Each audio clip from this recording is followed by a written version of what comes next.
অহা 6 মে তাৰিখে অসমত ৫১,৩৯৭টা চাকৰি ফলাফল নিৰ্ধাৰণৰ আমি দিন নিৰ্ধাৰণ কৰিছোঁ।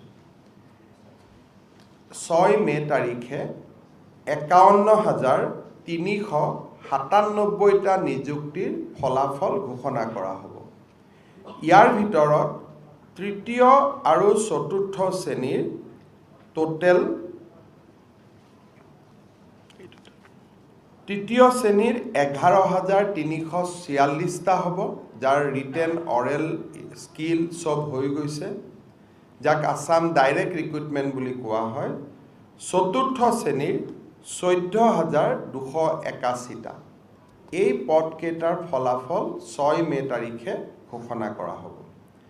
সমান্তৰালভাৱে ৰাজ্যৰ আৰক্ষী আৰু বন বিভাগত চলি থকা নিযুক্তিৰ 5,730টা পৰীক্ষাৰ ফলাফল পদৰ ফলাফলো 6 মে তাৰিখে ঘোষণা কৰা হ'ব। স্বাস্থ্য বিভাগতো চলি থকা বিভিন্ন পৰীক্ষাৰ ফলাফল তৃতীয় চতুৰ্থ লখিমপুৰ মেডিকেল কলেজ আদি সকলো সামগ্ৰী 5,799টা পদৰ ফলাফলো 6 মে তাৰিখে ঘোষণা কৰা হ'ব। শিক্ষা বিভাগত 14,241টা পদৰ ফলাফল আমি 6 মে তাৰিখে ঘোষণা কৰিম।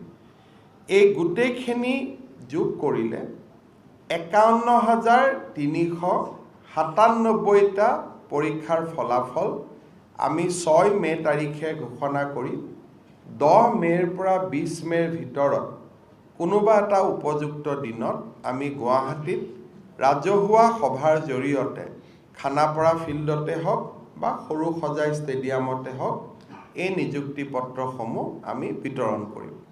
কেবিনেটে এইকাৰণে সিদ্ধান্ত লৈছে যে যোৱা কিছুদিন ধৰি প্ৰাৰ্থীসকলে ঘনাই ঘনাই সামাজিক মাধ্যমত কেতিয়া ৰিজাল্ট দিব এটা প্ৰশ্ন আনি থকাৰ কাৰণে আমি এটা ফ্লেট ডেট কৰি দিলোঁ যে 6 মে তাৰিখে সকলোৱে ৰিজাল্ট পাব আৰু 12, 13, 14 কোনোবা এটা ভাল দিনত আমি নিযুক্তি দিম। এই নিযুক্তিখিনি দিয়াৰ লগে লগে আমাৰ অসমত আমি ঘোষণা কৰা মতে চৰকাৰী চাকৰি নিযুক্তিয়ে 92,000ত ভৰি দিব। ইতিমধ্যে 42,600 দিয়া হৈছে, 94,000ত ভৰি দিব। 42,600 দিয়া হৈছে, 51,400 দিয়া হ'ব। গতিকে টোটেল 94,000ত ভৰি দিব, বাকী 6,000 থাকিব।